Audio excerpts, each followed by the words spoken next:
Welcome, everyone. My name is Tom Dixon, your host of the Financial Experts Network webinar series. And by the way, the markets just closed and we can put those worries behind us. I have to say it's been certainly a rocky few days, and I know a lot of you have been focused on that and trying to monitor that situation. So thanks so much for joining what I think you'll find to be a very special webinar on student loan planning. I'm really delighted to have literally one of the country's foremost experts on student loan payment, on student loan options, repayment plans, etc. That being Mr. Jance Hoffman. And so with that, as I've started to do the last few sessions, I'm going to post a question or pose a trivia question for all of you that are listening very attentively. This is sort of a test, right?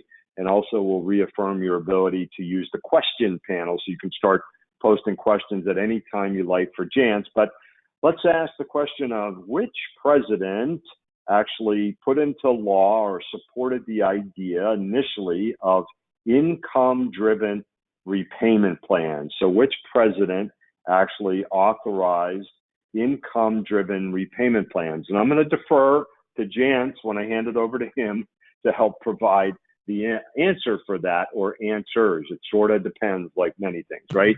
So let me kick it off, just a few minutes of logistics, and I want to start, as always, with a special thanks for those of you on the call that are a member. As a reminder, you do not have to pay for the continuing ed credit today. That's part of your membership. For those of you that are guests, I'll talk about the options available to you in a minute.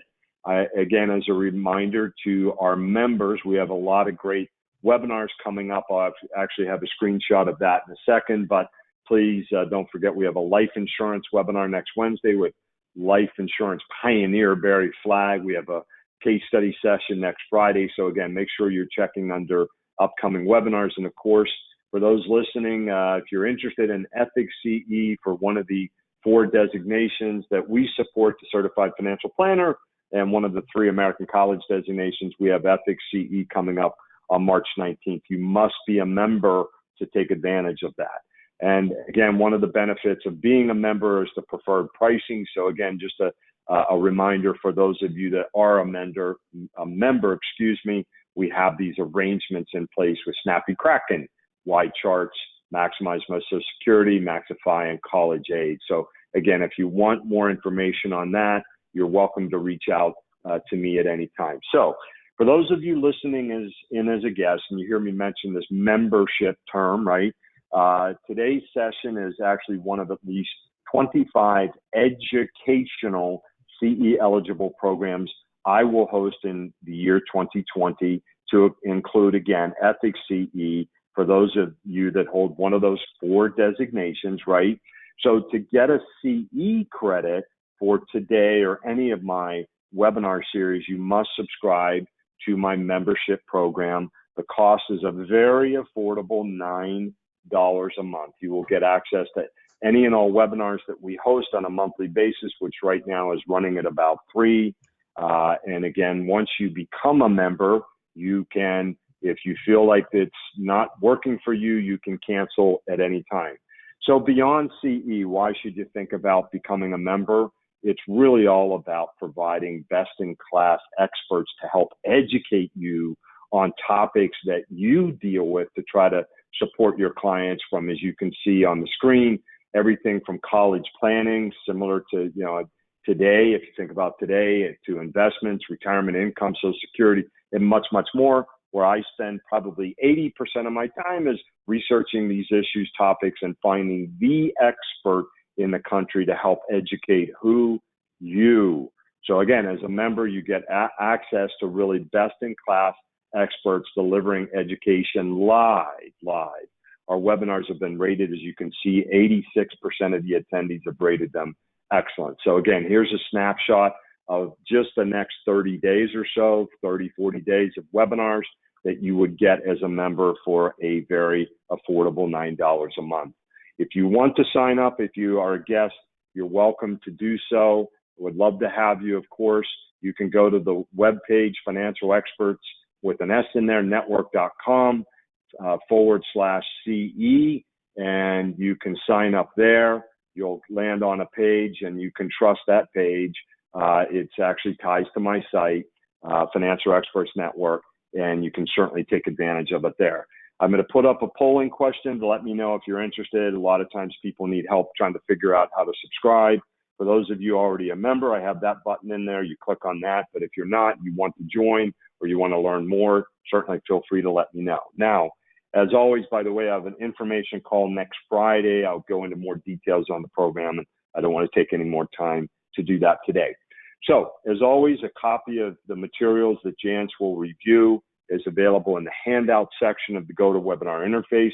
A copy was also emailed to all of you in advance of the call. But again, if you can't find it in your email, look in the handouts feature of GoToWebinar.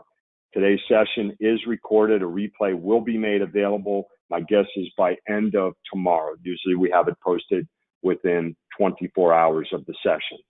Now, let me tell you a little bit about Jance. I'm certainly tickled to have Jance. First time, I have to say, but again, research Jance and his partner, Heather Jarvis, also one of the, again, nation's experts on student loan debt. But Jance, it's interesting to me, not only is he a pioneer in the sense that he founded really the Certified Student Loan Board, but he's also a financial planner. Most important to today, he's been helping people since the year 2010. So again, when you think about people that have expertise, not someone that's just studied this issue, Jance falls into the former category, not the latter, right? He is, again, as I mentioned, he's a financial planner. He has his own retail client base, but in addition to that, he's helped 1,000 financial professionals like you and their clients in terms of working on student loan repayment plans to help make sure they're making the right moves. So in addition to that, before getting into the financial planning business and the student loan business, he actually was a commodities trading advisor and has worked for several hedge funds, which again, I share because I find it interesting. So with all that, it is certainly my pleasure. And after Jance presents, by the way, we will open it up for Q&A, and we'll ask before we do that, if you're interested in learning more about his program. And Jance is going to stay on again after that to take questions. So you're welcome to post questions at any time. So with that, Jance, it's certainly my pleasure to have you, and thank you so much for joining. Thanks for having me, Tom, and thank you to everybody for joining and listening to me ramble on about student loans for a little while.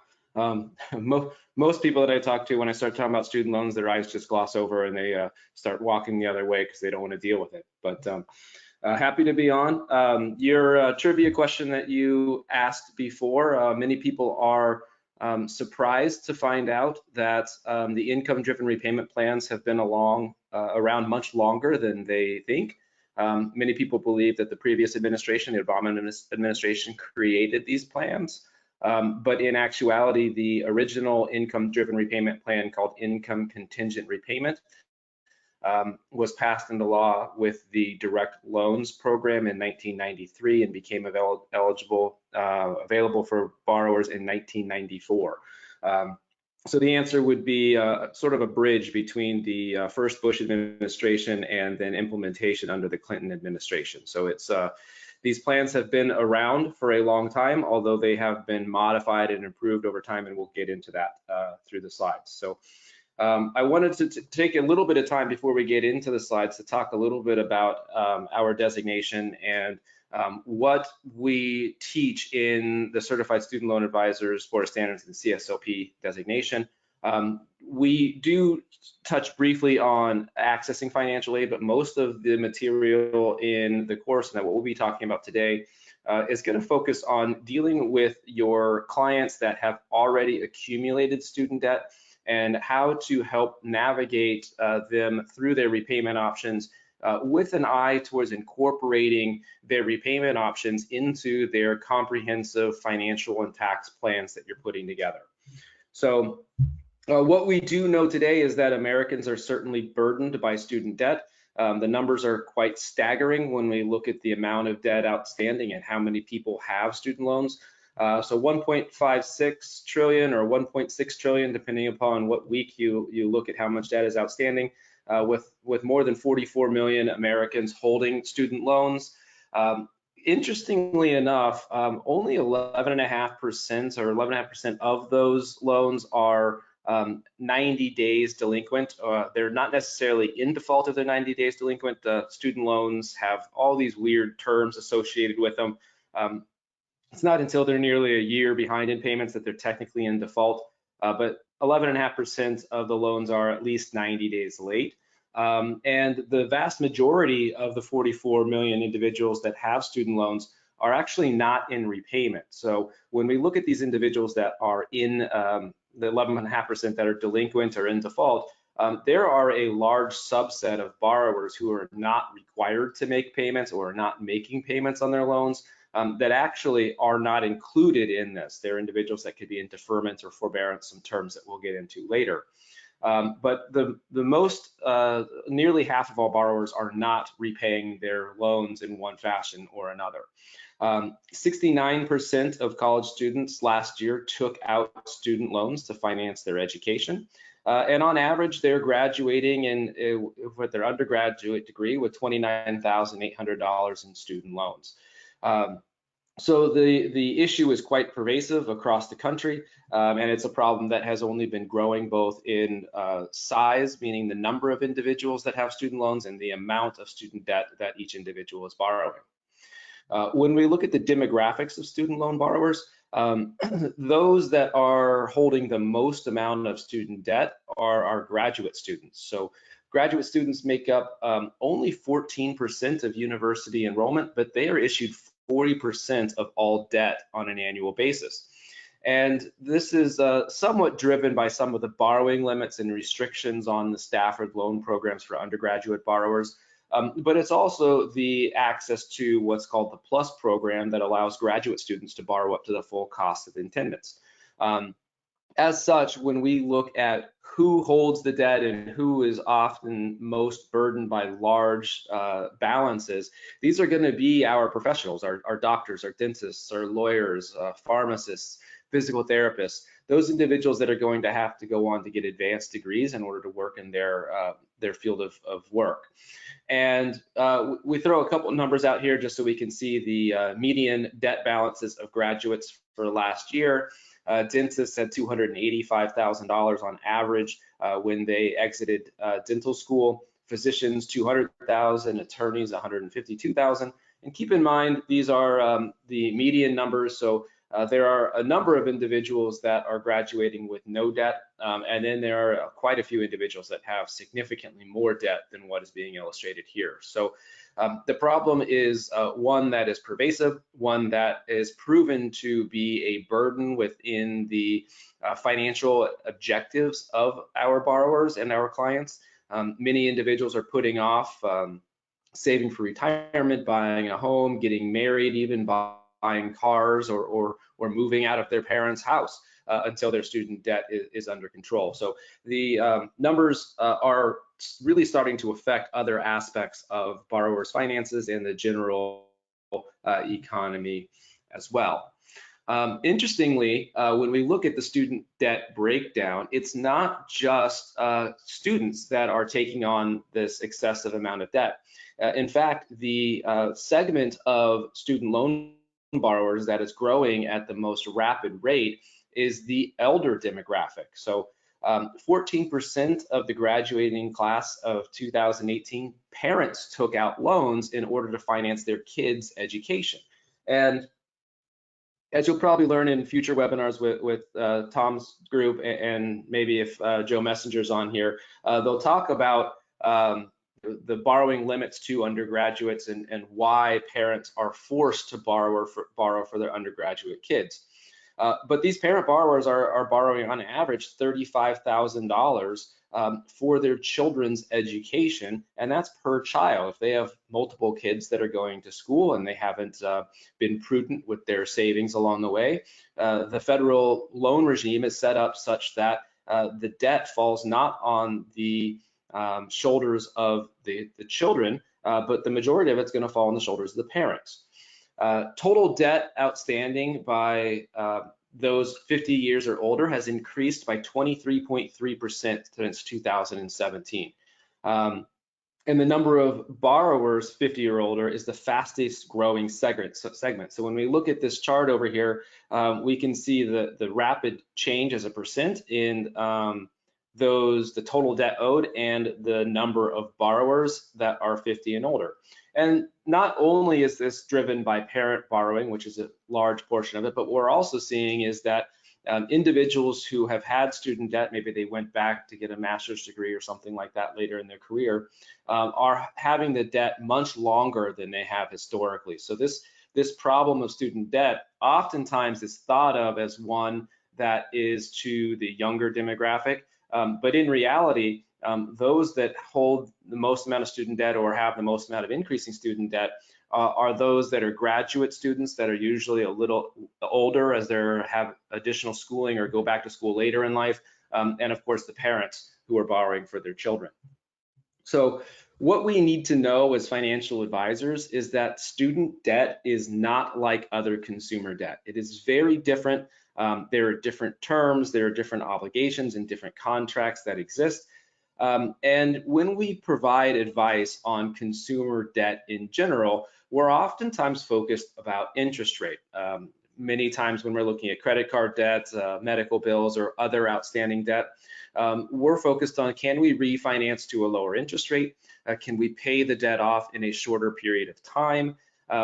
All with the intent of reducing the total amount paid, therefore reducing the total interest that is paid.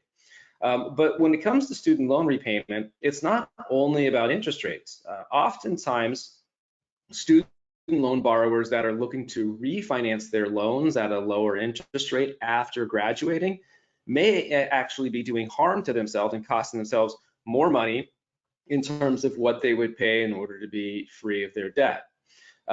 Interest also functions very differently in student debt than it does in traditional debt payment options that we are used to engaging with as financial professionals. There are interest subsidies for certain loans during periods of time where a borrower is in school or under certain repayment plans where the government will pay the interest for the student loan borrowers.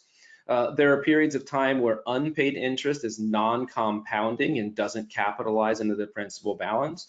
So, which is frequently unheard of in other aspects, right? You know, when we're looking at credit cards, or someone may be making the minimum payment, but that's a compounding interest against them if they're not covering that interest charge. Or when we used to see negative amortized loans for mortgages, we would look at that interest compounding. And student loans, depending upon repayment plans and objectives and terms, there are periods of time where there could be 10, 20, in some instances, $100,000 of student debt that's not subject to interest charges, depending upon the repayment terms of that borrower. Also, we need to be familiar with income-driven repayment. Nowhere else do we really see repayment plans that allow borrowers to have payments that are not calculated on debt or interest or term, but rather payments that are determined by borrowers' earnings and state of residence and poverty line and how they interact with their retirement plans and tax planning. So the income-driven repayment plans really put a major shift in the types of advice that we would provide to clients and how we would incorporate that advice into the comprehensive plans as compared to what we would do in traditional debt management advice. Also, student debt has a number of discharge opportunities or forgiveness opportunities that we don't traditionally see in other debt management opportunities. So we have statutory discharge, things like death, disability, whether there's problems with the school or if there's fraud, that can lead to the automatic discharge of student loans. Oftentimes, other loans will have co-signers or potentially will be tied to an asset, so discharges are less likely or can cause other assets to be liquidated. Also, we have with student loans, and many of you may be familiar with this in the news quite a bit, is public service loan forgiveness.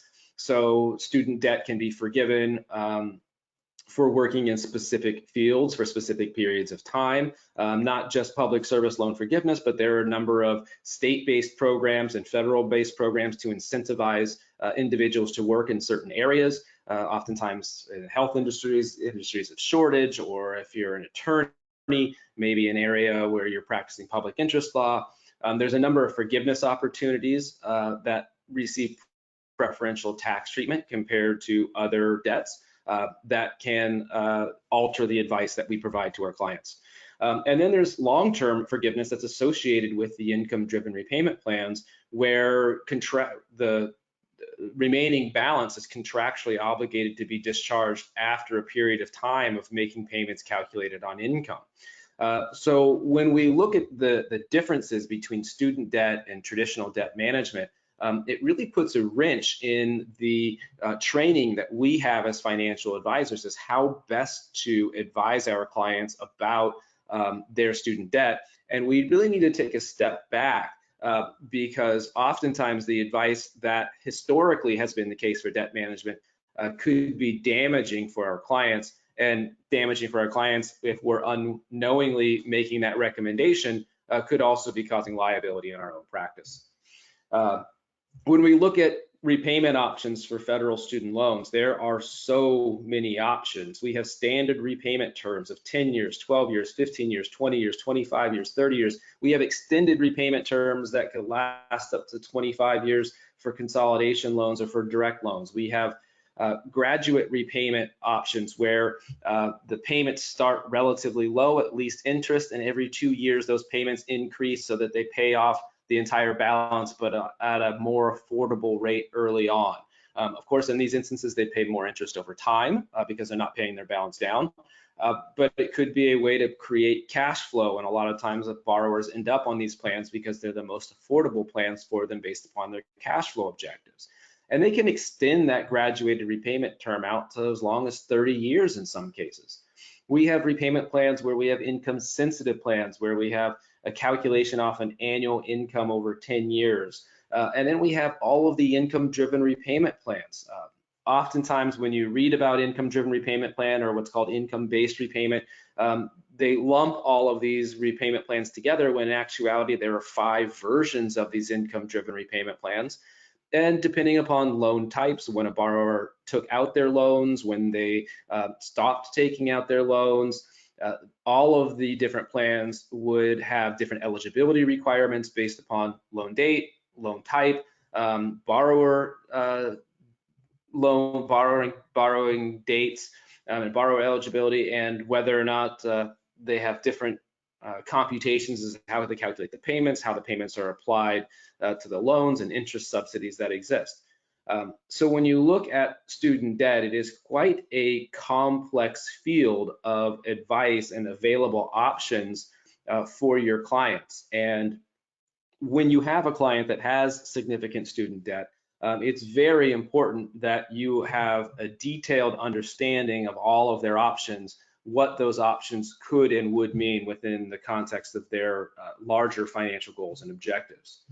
So when we look at these income-driven repayment plans, and I provided Tom with a cheat sheet that he can feel free to share with you guys maybe later or in the membership section. But this lists all 5 of our income-driven repayment plans. So as we mentioned, there's income contingent repayment, which is the initial repayment plan of the income-driven repayment plans that started in the early 90s. We have income-based repayment, which became available in 2009. There's a modification or new income-based repayment plan that is now available for borrowers that took out loans after July of 2010. July of 2014. And then we have pay-as-you-earn. That was a modification of the income contingent repayment plan that was created via executive order in the Obama administration that requires borrowers to have had no loans on October 1st, 2007, and at least one after October 1st, 2011. And we have the revised pay-as-you-earn plan, which again is another modification of the income contingent repayment plan that was created under the Obama administration as well.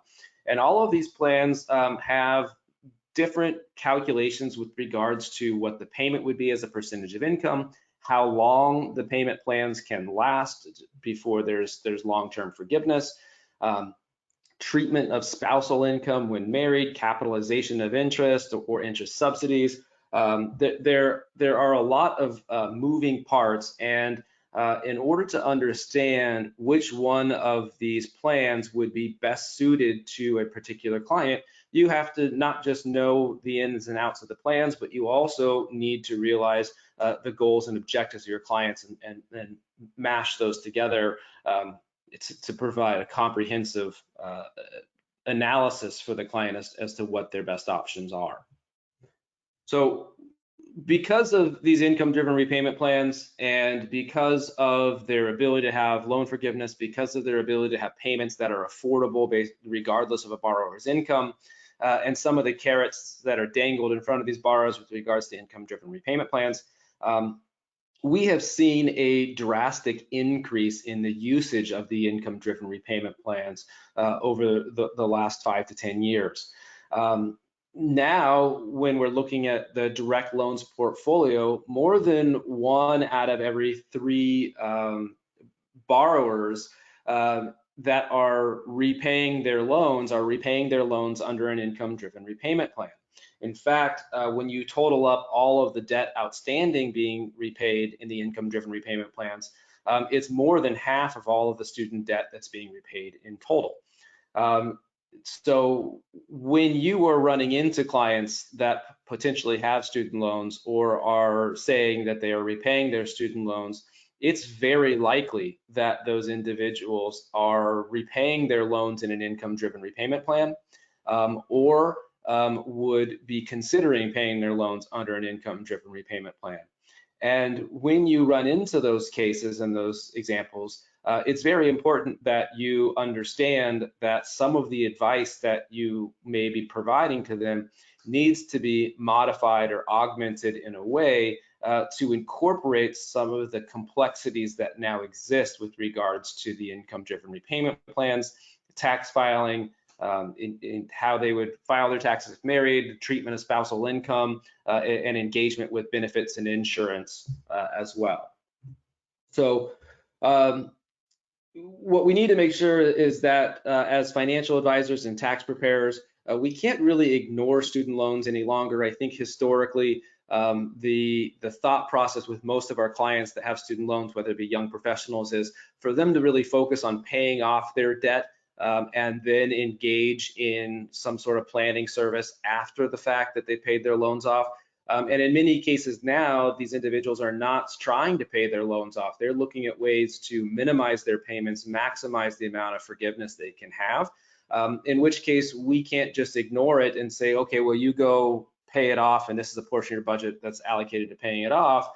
We need to be more involved with understanding how the tentacles of student loans reach out to other aspects of the borrower's finances and be able to provide advice with regards to how retirement contributions would affect student debt, how the increasing student loan balances that they might have from reduced income-driven repayment plans can augment some of the insurance planning that we're recommending to a client. Due to the increase of income-driven repayment plans, tax and financial advice is intermingled with student loan repayment. These plans really change the way that we engage with our clients and the way that the client's student debt is affected by and affects other aspects of their financial planning. It's very difficult now to separate repayment of student loans in income-driven repayment plans from retirement advice, from tax advice, from business planning advice, corporate structure, how someone sets up their employment compensation, how they engage with their benefits at work. All of these things are interconnected now with student loan repayment due to the income-driven repayment plans. When we provide advice to our clients that is incorrect, whether it is knowingly or unknowingly, we can cause a great deal of liability and to ourselves and harm to our clients. I have seen a number of clients over the years who would be on track to have loan forgiveness for working in, say, a public hospital, but had been advised to do a private refinance at a lower interest rate. And while that may have saved them money versus paying their loans in full in the current federal form that they were in, it may have cost them $60,000 to $70,000 in terms of total payments if the previous advisor had been astute or aware enough about student loans to incorporate those considerations into the recommendation. So it's very important that us as advisors, in any aspect of advice that we provide to our clients, make sure that we are comfortable with ourselves and who we are as advisors and what advice we can give, and know either to refer business out that we are not comfortable with, or take the time to learn it and incorporate it into our practice. I always use the example, if somebody is a young advisor and their core business is young professionals, and they have someone that shows up to them that wants help with Social Security maximization, they need to be versed enough in their own business to be able to tell that client that they're not the right advisor for them, because they can create too much liability in their own practice if they try to give advice on something they don't know. So the same would be held here, or that that advisor, if that's the type of business they want to get into and they want to be able to help that client, then they need to take some time to be able to be knowledgeable in that field to be able to provide quality advice to their clients. So when we look at a great plan starts with clear information. Whenever we look at a client that comes into the office and has student loans, we really need to assess what sort of repayment and forgiveness options they have. And that's going to depend upon the loan types that they have, what the status of their loans are. Are they in repayment? Are they in deferment? Are they in default? Do they have private loans? Do they have federal loans? What are the different options for the different types of loans that they have? We'll need to look at the terms of the loans and the characteristics of the borrower. What's their income? What's their ability to repay these loans? What's their future income look like? How do we expect their income and family size to change over time? And how would that augment or affect the income-driven repayment plans and the value of that? So it's not just looking at where they are today and what they look like today as a client, but also how they expect to mature in their career and life over time, as we do our best job to provide them advice as to which repayment option would be most beneficial to them, not just today, because oftentimes today the client is mostly concerned about cash flow, but in the long term, what's going to help them pay the least amount of interest, the least amount in total? What sort of liabilities and risks are they creating or extending by choosing their various repayment options that they have? So when we look at the types of student loans, there are a lot. We have federal, we have direct, we have alternative, Perkins, state-based, school-based, we have health services loans, we have bar loans, consolidation loans, private loans. All of this kind of gets lumped into the category of student debt, but what types of loans the borrower actually has is going to determine what options they have. And we as advisors need to be able to decipher for the client, because most of the time the client doesn't necessarily know the difference between the loan options that they have. When we look at all the different types of loans, we need to be able to not just know the differences, but identify them and identify what options we have as advisors to incorporate their repayment options into the planning structures that we have. And then when we look at loan status, when we're putting that plan together, we need to know when the loans were dispersed, when they originated, if they're in grace period, are they in deferment, are they in forbearance, are they making payments, are they in a repayment status where they're eligible to choose a repayment plan, or are they not? Are they delinquent? Are they behind in payments? Are they in default? If they're in default, how do we rectify default with their loans?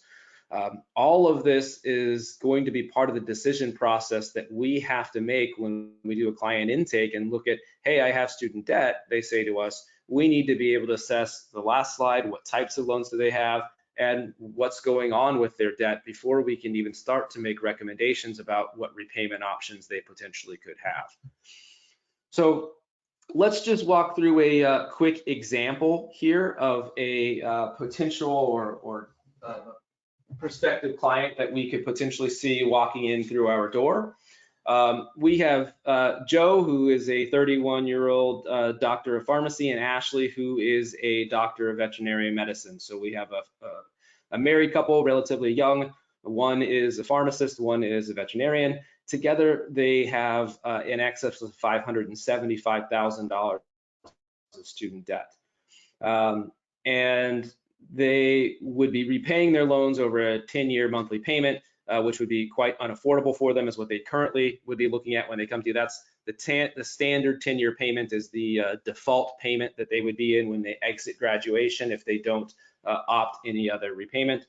And we'll say that Joe is working at a healthcare organization. Maybe he's a nonprofit hospital or something along those lines.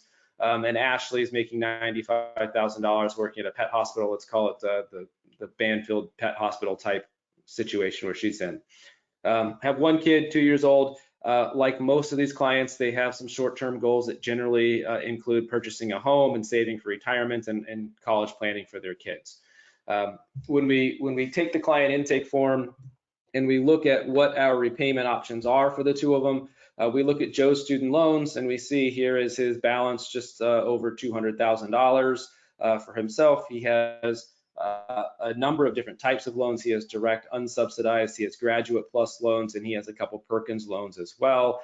We'd want to take into account and really look at his loan distribution dates, how much interest is outstanding, what the principal balance of those loans are, and then look at what our repayment options are based upon the loan distribution and issuance dates as well when we assess the income-driven repayment plans. Anytime you're dealing with the student loan borrower that has federal student loans, you should always assess their opportunities for statutory discharge first, followed by the value of income-driven repayment plans, and only look to private refinance opportunities if you've identified that the statutory discharge and the options of income-driven repayment plans are not favorable for the borrower. If you go straight to private refinance, you could be doing harm, and that's something that cannot be changed back. You cannot change your private refinance back to a federal student loan. So when you're dealing with these individuals, you'll want to make sure you go through a process of, are there current options available to them under the federal loan regime beneficial to them? And if not, then explore lower interest rates through a private refinance. So we first, when we're doing that, we're going to take a look at their loans to identify the eligible options they have in their income-driven repayment plans. Furthermore, when we look at Ashley's loans, remember she's the veterinarian. She has over $350,000 of student debt outstanding, and she's borrowed a number of different types of loans, but we have graduate unsubsidized, we have subsidized, graduate plus loans, we have unsubsidized loans, we have subsidized loans, we have loans from the direct program, loans from the FEL program, a lot of different types of loans that we would have to then interpret in to determine what her repayment options are. We'd also look at her loan dates to determine eligibility for her as a borrower to what repayment plan she could get into. But as we looked at it, we said, okay, they're in this standard 10-year repayment term. So this would be the term that they would be repaying if they exited school and just ran the course that would be natural for them. Ashley would be paying in excess of $4,000 a month, while Joe would be paying just shy of $2,400 a month.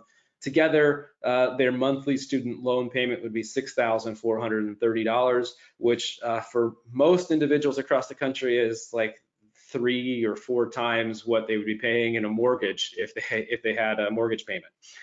So clearly, that's chewing up a large portion of their cash flow and would be prohibiting them from saving for retirement, would prohibit them from accumulating down payment on a home, saving for their kids' college. It would put them in a position that even though as two professionals with pretty high household income would be in a position where they're still feeling very cash strapped. In fact, when we look at their W-2 wages, we would see that they're bringing in about $265,000 a year in household incomes. When we reduce that by federal taxes and FICA taxes and state income taxes, student loan payments, and then $42,000 a year for rent, they're only left with a discretionary income of $64,000. So not a lot of dollars available there for things like car payments, eating, regular household expenses. They're not in a bad position financially. They probably could continue to do this and pay these loans off over 10 years, but it would really mean delaying a lot of their financial objectives, like saving for retirement, like saving for their kids' college, acquiring a down payment for a home. So is there a better option that could provide them more cash flow while not costing them more money in the long run? Is really what we would try to be assessing when we're taking into account their repayment options and factoring into the rest of the repayment plans. So looking at the income-driven repayment plans, and without getting into specific details on each particular plan, we could have Joe, who is working at the public hospital, at the pharmacy as a public hospital. We could have him look to repay his loans under the revised pay-as-you-earn plan. These individuals were in California, a community property state. So assuming they file their taxes separately using community property allocations in Form 8958, we would enroll Joe in the revised pay-as-you-earn plan. We'd need to do a direct consolidation for him because he had those 2 Perkins loans that we looked at that would be ineligible for the revised pay-as-you-earn plan unless we included them in a consolidation. And when we use the income documentation, so how would we provide documents to their loan servicer in order for the calculation of their payments? In Joe's case, we would use the adjusted gross income from his tax return. But the way the form is designed such that is their current income less than what's on their tax return, Ashley would actually use her pay stub to document her income instead. Income documentation, meaning what forms of documentation we send to the loan servicer along with the income-driven repayment plan request forms, are very important pieces as an advisor in order to help clients with their student loan objectives. Not only do the forms have to be completed correctly, but also the correct accompanying income information has to come with it. And depending upon how the forms answered and what forms of income are provided, you can have vastly different outcomes with regards to the payment calculation. We would increase Joe's 401k contribution up to his company match of 5%. And doing so, we would secure a payment for him that is now reduced to $507 per month. Ashley, similarly, we'd file separately. Of course, we can't file joint with one spouse separate to the other, so she's also filing separately. Same Form 8958 in order to have the community property allocation of their income across their 2 tax returns. We'd need to do a direct consolidation for her as well. As we looked through her loan file, there were a number of federal family education loans that would be ineligible for the pay-as-you-earn plan unless they were included in consolidation. Same income documentation as with Joe. We provide his tax return and we provide Ashley's pay stub in order to document income with their income-driven repayment plan request forms. We would increase Ashley's contribution up to the $19,500 maximum on an annual basis.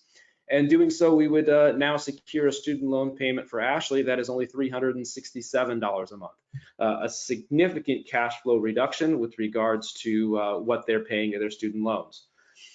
When we look at the long-term implications of securing those lower payments in the income-driven repayment plans, Joe, who is eligible for public service loan forgiveness, over the next 10 years would have nearly $250,000 of student debt discharged based upon the estimates of future income earnings. He also would have only paid about $60,000 to his $200,000 plus of student debt outstanding. And he would save over $225,000 in what he would have paid if he were paying his loans off in full over that 10-year period of time.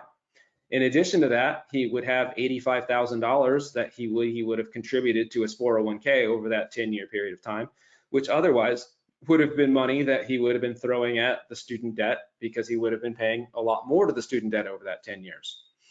Conversely, Ashley, she would have had a 20-year repayment schedule because she's working in the private sector. She would have an estimated nearly $720,000 of student debt discharged. The total amount that she would have paid to her loans would only be $88,000. Keep in mind she had an excess of $350,000 outstanding when we looked at her loan file. So in total, she's saving nearly $400,000 in student loan payments over the course of that 20-year period or the term that she has her loans. And she also would be walking away with in excess about more than $380,000 in 401k contributions plus any growth that she would have had on that money in a retirement account over that 20-year period. So utilizing and leveraging the income-driven repayment plans, utilizing different plans that work in different fashions with regards to how payments are calculated, and not necessarily putting them in the exact same plan based upon facts and circumstances, we've significantly improved the cash flow of the clients. We've put them in a better long-term financial place because they have started saving for their long-term retirement and reduced the total amount that they're paying to their student debt significantly. When we look at their post-work cash flow here, what we'll see is that they have the same W-2 wages. They've reduced their federal taxable income, of course, so because of the contributions to the retirement account, so their federal income tax is reduced to $39,000. FICA taxes remained fairly similar. They reduced, their FICA taxes are the same actually. State income tax is reduced because of the 401k contributions. The student loan payment on an annual basis is cut to only $10,486.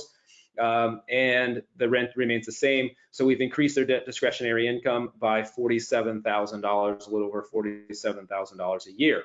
That's a significant difference for them because we are putting money into the retirement account in addition to this that we showed the last one, but now we have actual real dollars to work with from a planning standpoint to say that we want to help them save for the down payment of their home or save for their children's college fund or put away for other life goals that they have or potentially do things like engage with their benefits, have proper protection planning that they likely didn't have because of the high cost of their student loans before. So the results is $47,000 a year after tax dollars is their added cash flow that they have. As I said, we can put that into kids' college planning, down payment on a home, whatever else we want.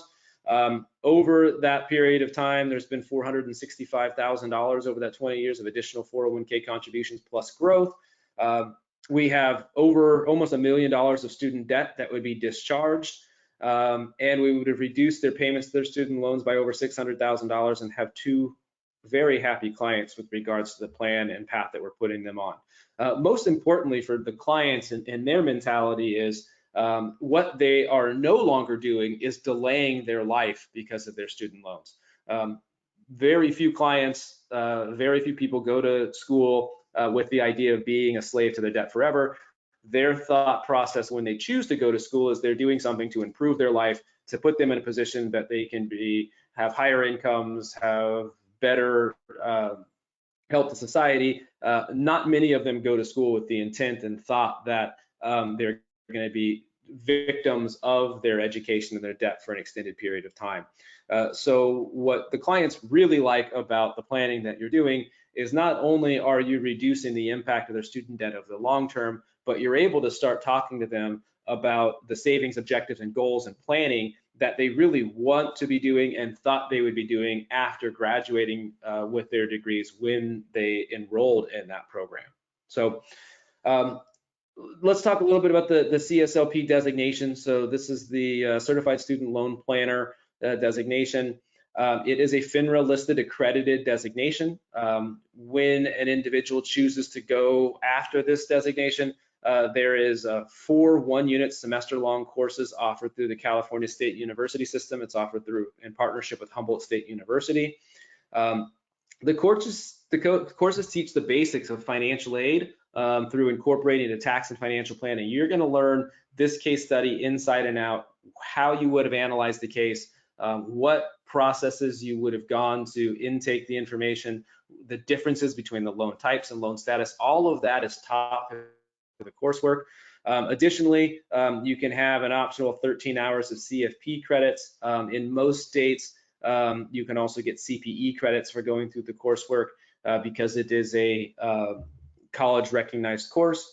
And it's only available to licensed financial professionals. So this designation is something that is intended to help separate for consumers, for borrowers, to help them identify which financial professionals really understand and have learned student loan repayment, and which ones can help them incorporate their repayment options into the comprehensive tax and financial planning objectives that they have.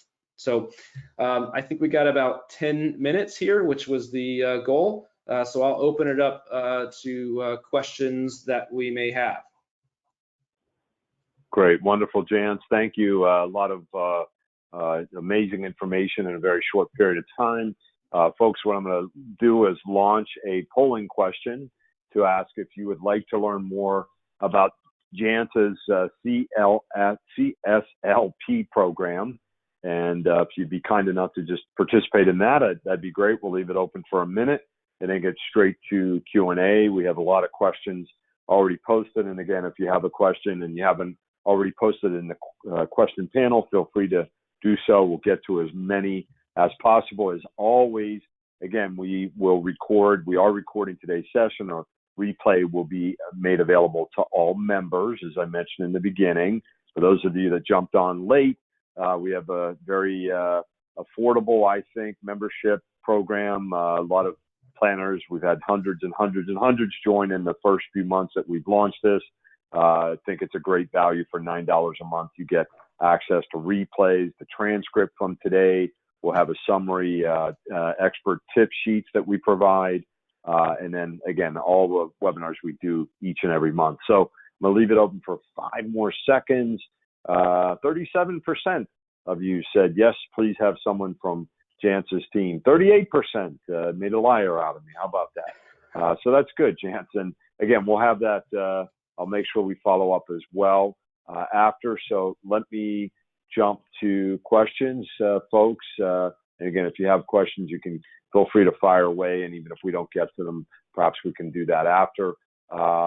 So Joshua had asked the question, Jance, if you actually have a checklist that you have available. Do you have something in checklist style format that lists all the documents that a planner should collect from clients, as well as the sequence to where and when to submit them?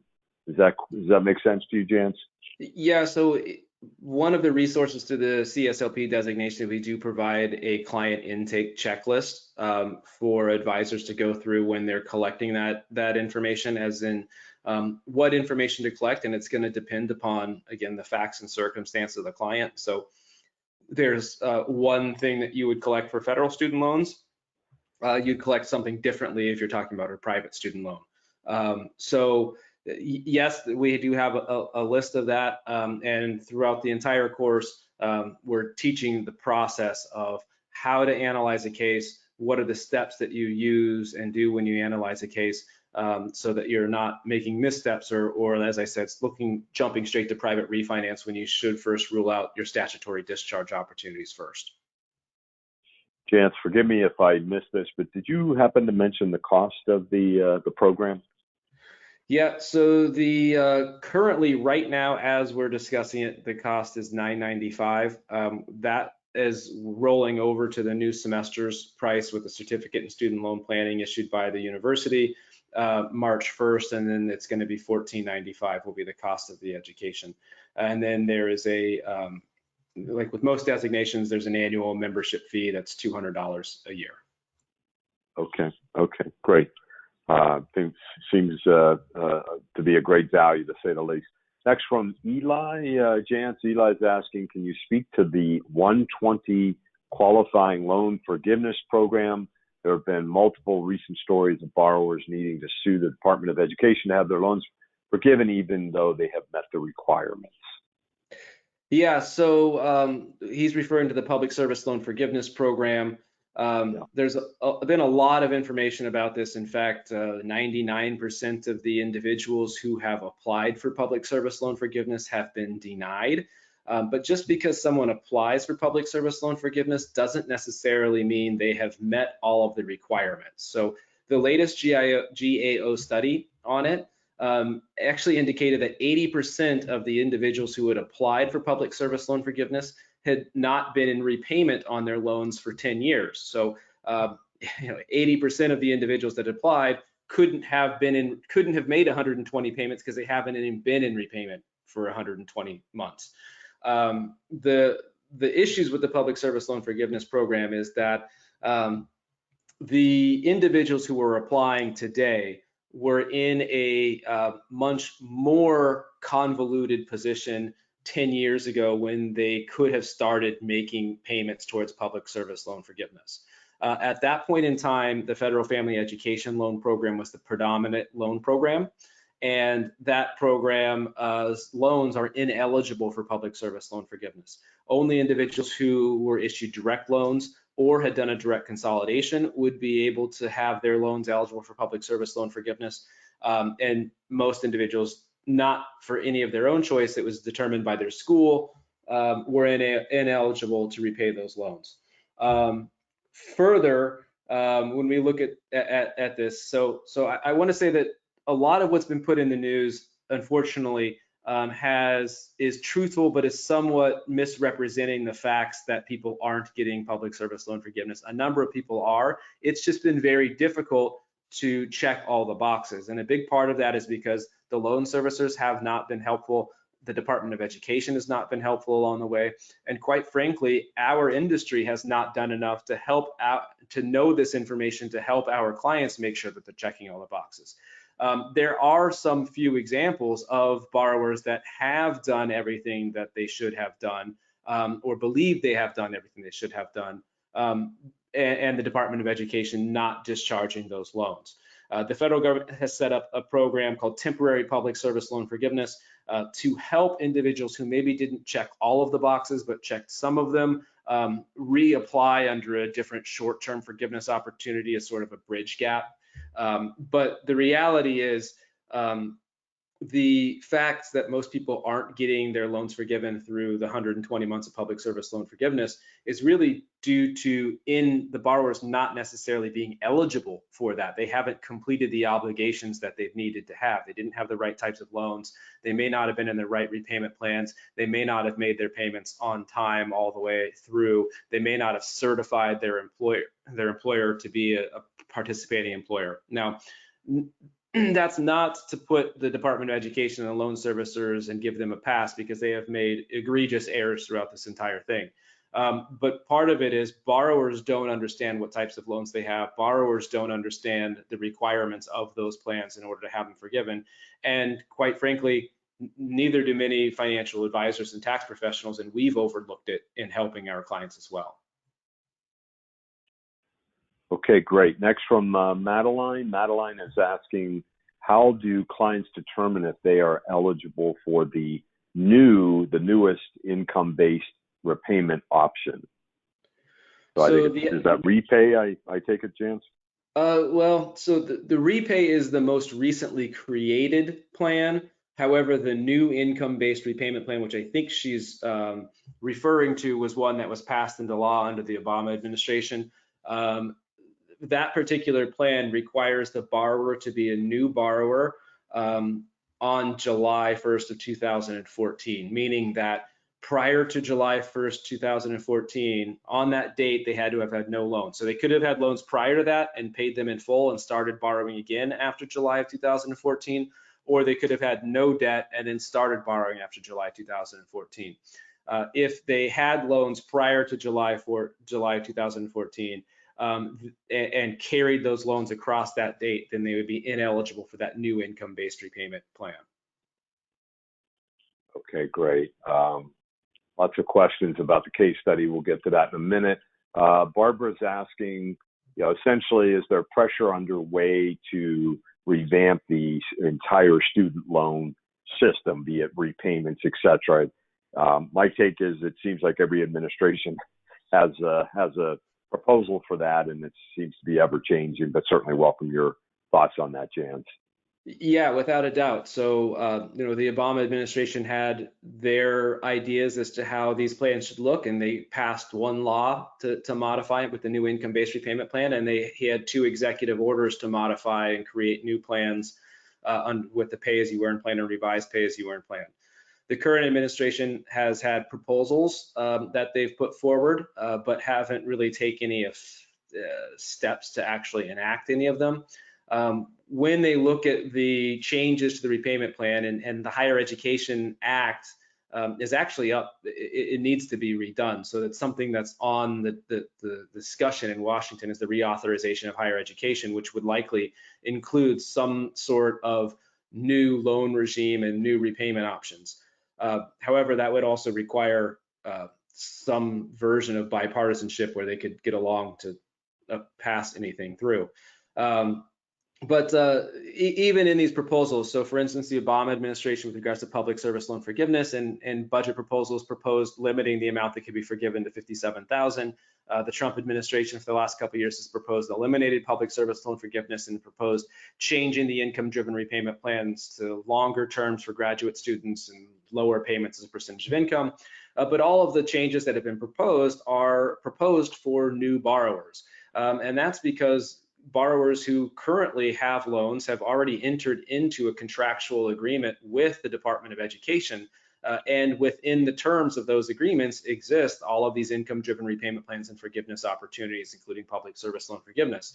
So it would be very difficult for any administration to make unilateral changes that would affect borrowers that have already entered into the loan contracts with the Department of Education. Okay, great. Next, by the way, just to time check, folks, if you need to jump off, feel free. For those of you, especially those of you that are members that are interested in the CE credit, you've certainly satisfied that requirement. We're going to continue on with Q&A. Again, if you're a member and we already have your CE information, don't worry about it. Or separately, you can always drop me or Missy an email, and we'll make sure that's tended to. Again, if you're a guest, you're interested in CE or learning more about the membership program, and you haven't already opted in the polling question, you can drop me an email to learn more about that at tom@financialexpertsnetwork.com. Okay, back to questions. This is an interesting case from Robert Jantz. He has a client that has a total of over $130,000 of school debt he took on behalf of his children, and he's 71 years old, and he needs help, and yet I think he has income of over $100,000. Any thoughts on that, Jantz? Yeah, so I'll preface this by it really comes back to facts and circumstances. So when we say I have $130,000 of loans, it's going to depend upon when he took out those loans, whether they're federal loans, whether they're private loans, as to what advice exists. Let's assume they are federal loans, as that makes up 87% of the total amount of debt outstanding. So we'll just make that assumption. Because they're for kids, they're likely Parent Plus loans. Depending upon state of residence and spousal income, if married, we'd have to look at their tax filing status, how the tax filing status would attribute income across their plans. But they are likely a good candidate for income-driven repayment plans. The Parent Plus loans in and of themselves are not eligible for income-driven repayment plans, but if consolidated, they can be repaid under income-driven repayment plans, specifically income contingent repayment plan. And there are some tricks out there with double consolidations that could potentially even create their eligibility for pay-as-you-earn or income-based repayment as well. So, and in circumstances like that, there is definitely planning opportunities with them. Part of it's going to depend upon, when he says it has 100,000 of income, how they're receiving that income, whether they're required minimum distributions or distributions from their qualified retirement accounts, or if they're from Roth IRAs that are tax-free. So there's, unfortunately, I couldn't give a specific answer, but it seems like that it would at least be worth exploring the opportunity of income-driven repayment plans and having manageable payments. And in some cases, when you're dealing with borrowers that are quite a bit older, just extending the repayment term out and looking for discharge through death is a viable option as well. Yeah, very interesting. Reminds me, before we started today, I asked Jantz if he would consider coming on and doing. We have a separate second webinar series that's really case study centric, all about looking at case studies. That certainly that example seems to me a good one. And Jantz actually has a separate company that has a software tool that helps do some analysis around these kind of cases. So I'm hoping to have Jantz come back and do a case study where we really get into even more greater detail with, perhaps 2 or 3 case studies, by the way. And just as a reminder, as a member, you get access to this. And next Friday, this is if nothing else, you should think about becoming a member just to listen in to Matt Carpenter, who's a co-founder of a firm. They have a College Aid Pro. If you're not familiar with College Aid Pro, I highly recommend you look at that. I really like it and how it really quantifies the true 4-year cost of any college that any client's children or child is looking at, or you're looking at. A big believer in that program from what I've seen. So again, next Friday we're going to have an intensive case study review with Matt, and just reminds me again, I'm recruiting Jance to come on and do one with us as well. So William is asking, Jance, do you do one-off consulting on student loan payment plans? Are you for hire, Jance? The answer to that is depends. It depends upon relationships. Yes, I have done one-off consulting and helped out with individuals and individual cases in the past. So I'm open to the idea, but I am somewhat selective over who I work with regards not just to other advisors, but also clients. There are some clients that we all know of clients that we don't want to work with as well. So yes, I am, but I am somewhat selective over who I work with. Okay, good. I'm going to guess that preference may be given slightly to Tom's Financial Experts members. Ha ha. Next good question from Michael. I hope I'm pronouncing that correctly, Michael. Mikkel, what are the tax consequences for the amount forgiven? I think that's a great question, Jance. Yeah, so that's going to vary depending upon how debt is forgiven and when it's forgiven. So for example, the forgiveness of student debt due to permanent disability, if that permanent disability event occurred 2 years ago when the debt was forgiven, it would be a taxable event. The Tax Cut and Job Act changed the tax treatment of discharged student debt due to disability to be exempt from taxation today, but that's part of the code that will sunset in 2025. Similar to that, the discharge of student debt due to death of a borrower was taxable, currently not, but is going to sunset in 2025 as well. The forgiveness of debt through public service loan forgiveness was ruled by the Department of Treasury to be exempt from income under Section 108F.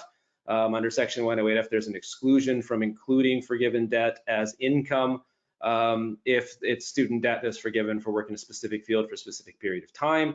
The forgiveness of debt from the maximum repayment terms of the income-driven repayment plans under current tax code is considered ordinary income. But then you would also have to run that against insolvency determinations as to whether or not it would have to be included as income at that point in time. So like the answer to almost all student loan questions is it depends. Yeah, absolutely. We had a lot of questions about that issue, the forgiveness and the taxation of it. Hopefully we addressed it. Eric, Kayla, Kimberly asked, again, what was the rationale for why Joe and Ashley's loans were forgiven? If you don't mind restating that, Jance, then we'll kind of move on from those questions. Yeah, so Joe's loans were forgiven in that case study because he had completed 120 payments while working full-time in the public sector and making payments calculated in income.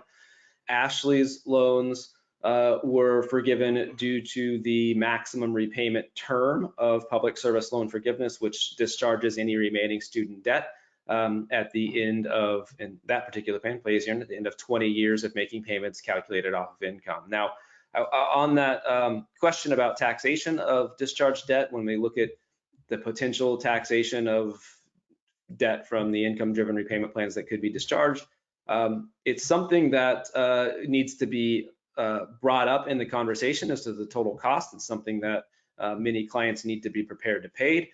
But ultimately, due to the non-compounding factors in the income-driven repayment plans and the fact that you're paying this tax 20 years down the road and you're paying maybe 35 cents versus the whole dollar, you're better off paying a higher tax bill than you are paying the student loans between now and then. Okay, great. We had a few questions just to clarify, and again, I'm not sure. The course, Jance's course is an online course. Jance, please reaffirm that, but getting that question from Eric and a few others, again, the CSLP program is an online course, correct? Correct. It's online learning, all e-learning. The coursework is, like I said, offered in partnership with Humboldt State University, the California State University system, but it's all on-demand e-learning. The comprehensive final exam is also, it's a proctored exam. It's a timed and proctored exam, but it is also proctored remotely, so you don't have to go to a center. You can take it from the comfort of your home or office, and they record you via your webcam and in your screen while you take the exam. Okay, great. Getting a few questions, additional questions around your program. I sort of think this relates. Do you have to get, how does one get certified for the state of Arizona? Does that make sense, Jance, relative to your program? Yeah, so states don't particularly certify it. The way that it works is the organization, the nonprofit, similar to the CFP board, is the certifying body. So the nonprofit is the certifying body. So it is regardless of what state you are in.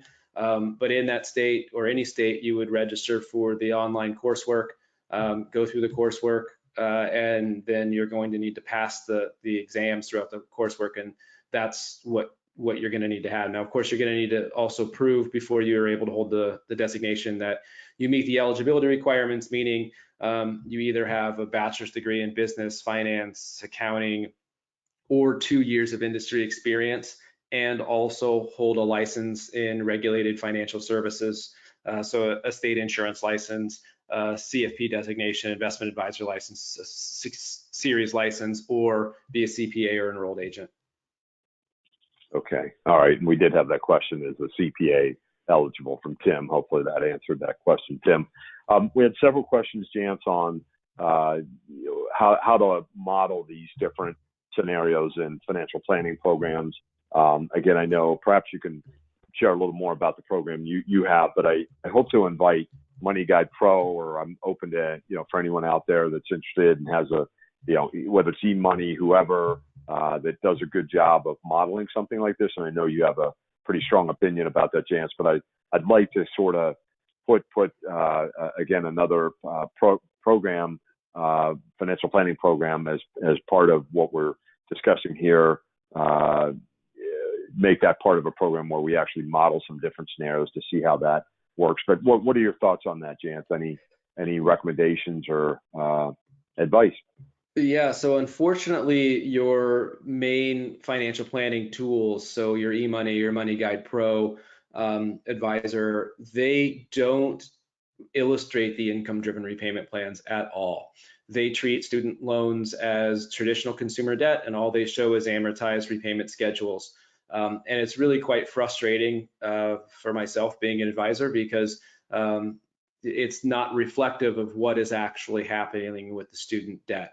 The only planning software that I'm aware of, that's full financial planning software that I'm aware of, that has computations with regards to the income-driven repayment plans incorporated in, is Right Capital.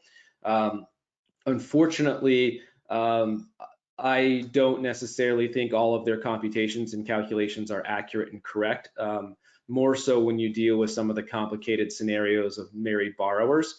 That's why I am a partner in this technology firm, so that we could more accurately model future incomes and payments. Unfortunately, what you end up having to do is manually put that information into your planning software with regards to what payments would be each year, and unfortunately, it doesn't adequately show what the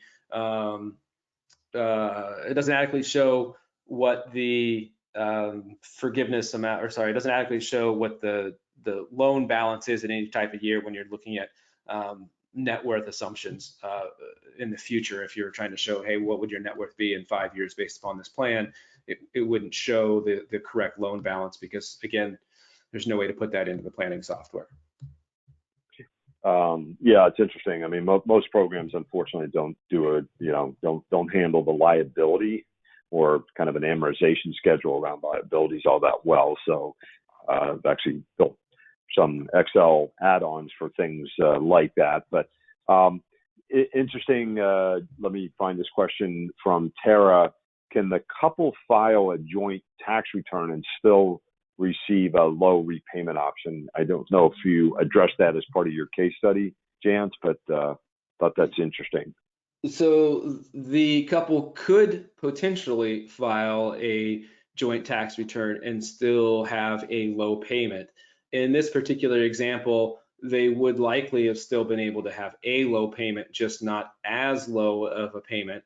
And there were some, I would say, advanced student loan planning topics covered in this case study with regards to leveraging not just community property allocations, but also leveraging revised pay as you earn versus pay as you earn to secure lower payments and better terms for both borrowers that would not be afforded to these borrowers if they filed jointly.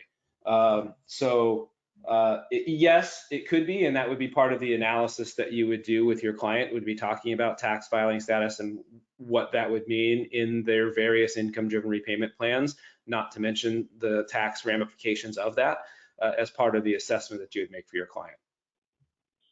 Part of what I was saying, these things make it so they're not, student debt doesn't live by itself. They're more interconnected to everything else. That's exactly the point. Getting a few questions around if you're comfortable sharing how many professionals have the designation, the CSLP designation now, because when they look at the website and they try to search to see, who might be one in California, et cetera, they're wondering how many folks you have in total that have the designation today. Yeah, I couldn't give you an exact number. I would say there's somewhere between 100 and 150 now, and there's probably another 200 or so that are enrolled in the course and working their way through the designation. There's been this, I would say, the last 6 months, there has been more and more interest from individuals every month. That's great. And can you earn a designation if you only have a licensed CPA designation? We've had that question several times. Yes, and we actually would really like to have more CPAs. We have a lot of financial advisors going through the material, and we have less CPAs, and I think that there is great opportunity for collaboration between the CPAs and the financial individuals to work together, because so many accountants and tax preparers don't understand these plans, especially when you're dealing with married individuals. And the tax filing part of it is very important to driving the value from the income-driven repayment plans, and some of the strategies and concepts with regards to tax planning that's taught in it are things that are fairly obscure and not common in most tax planning practices. So they're from what we've heard from the CPAs that have gone through, is there things that they didn't know before, or maybe had learned and forgot because it wasn't relative to their everyday practice. Sure. Well, with that in mind, good question from Paul. He is asking, do you have? Would it be possible, Jance, and this is something you and I could work on offline, to get a link or a list of all the folks that have the designation and have gone through the coursework, such that when a planner would like to refer a client case out to someone, that they'd have someone that they can entrust, based on having acquired this designation.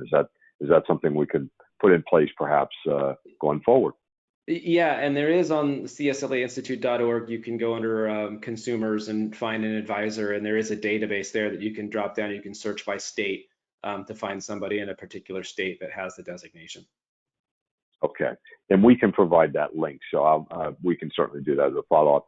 Next, another different Paul, but another question here. Do you know of a list with pre-approved qualifiers in terms of the from the Department of Education with the public service forgiveness programs?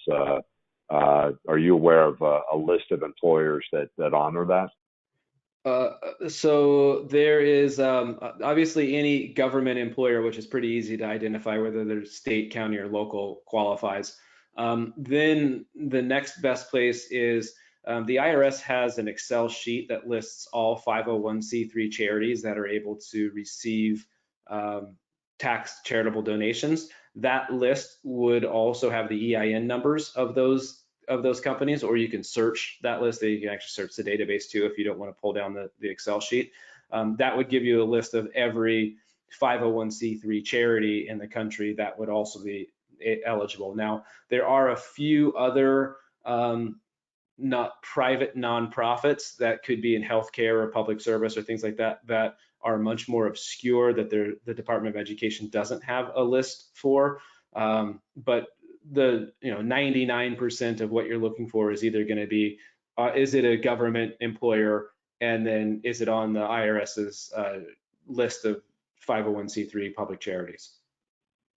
Because in that 1%, I saw an article in the Wall Street Journal last year at some point that listed certain employers that will help with repayment plans. Are you aware of any, again, one source, one list that has a pretty credible, accurate list of employers that will help employees with student loan repayments? I don't, and this is actually what I think we were talking offline about this, Tom. So there are a number of employers that will do what's called employer contributions, where they will make payments to employees' student loans. Of course, when they do that, that's wages, just as if they were paying that individual those dollars. So there's taxes due and FICA taxes and increases benefit costs. I don't know of a comprehensive list of employers that do that, but we do. We are rolling out an employee benefit similar to that, where we can work with some employers to facilitate tax-free payments to their employees' student loans. Yeah, I think that's intriguing. So we certainly have a lot more to discuss when you come back, Jance. Let me just scroll through. We had a lot of questions here. And Susan had a couple questions. Let me see. I know she asked for your thoughts on Bernie. Let's hold that for a second and his plans and ideas. But on the example you had of the parent, would you have to consolidate the loan to the student? Can the parents be part of the income-based repayment plan? That's a kind of a good. Yes. Okay. So loans that are made to the parent for their child to go to school are the parent's responsibilities, and there is no way to transfer that responsibility to the student or the child. However, the parent themselves can consolidate those loans and choose to use an income-driven repayment plan. Whether or not that's valuable to them is dependent upon loan eligibility and income and whatnot. But unfortunately, there is no way to transfer that loan to the parents, from the parents to the kids, even though so many people ask that question, because even in families they'll think like, oh, my kid's paying this because it's their school loan. But in reality, as far as the Department of Education is concerned, it's the parent's loan. Okay, great. And by the way, we've had a few questions. If you want to get in touch with Jance, you're welcome to email me.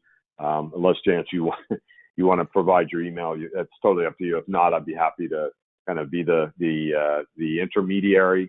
But you can always drop me an email again at tom@financialexpertsnetwork.com, and I'd be happy to pass along to Jance and let him handle it as he sees fit. I'm heading out to Hawaii tomorrow, so I don't want to come back with a whole bunch of emails. I don't blame you, and I get 200 emails a day, so I'm used to it.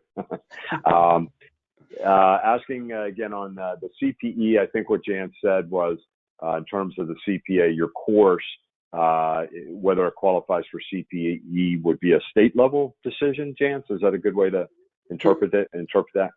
Yeah, correct. So most states allow for CPE credits if you're taking a college course in a related field, although some states limit that. If you are going for a certification or designation, then they don't allow it to count, and it varies by state board. There's I think it's the AICPA, but I'll check. There's a link that I can send or we can provide. Sure. That you can click by state and see the individual state rules with regards to whether it counts for CPE credits. And most state CPE credits, you just have to have your personal records. So you would have your once you pass the course, you would have the information from Humboldt State University, your transcript that would show that you have taken and passed that course. Okay. Good question. Are there any loan forgiveness programs for active military? Oh yeah. There are a number of them. Many of them are profession specific.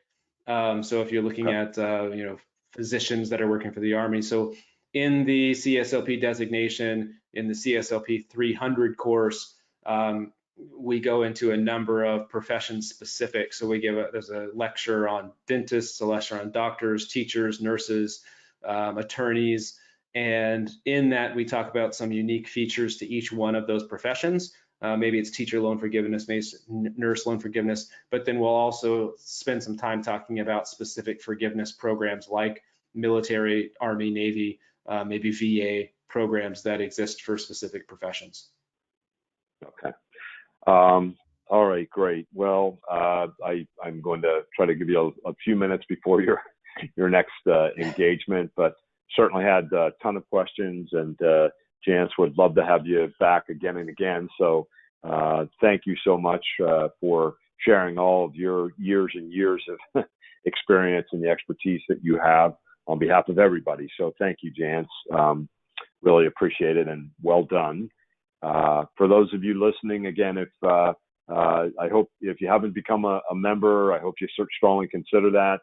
For those of you that do, for $9 a month, you'll get access to a replay for today. You'll get a CE credit if you have one of the 4 designations. You'll get the transcript and a whole lot of other awesome webinars upcoming, to include Ethics CE on March 19th. So with that, again, I want to thank everybody for listening. And one last time, Jance, thank you so much, and hope you have a wonderful time in Hawaii. Okay. Thanks, Tom, and thanks for having me, and thanks everyone for listening to me nerd out on student loans for a little while. Great. Wonderful. Safe travels, Jance, and hope to talk with you soon. And again, everybody listening, hope to see you again soon.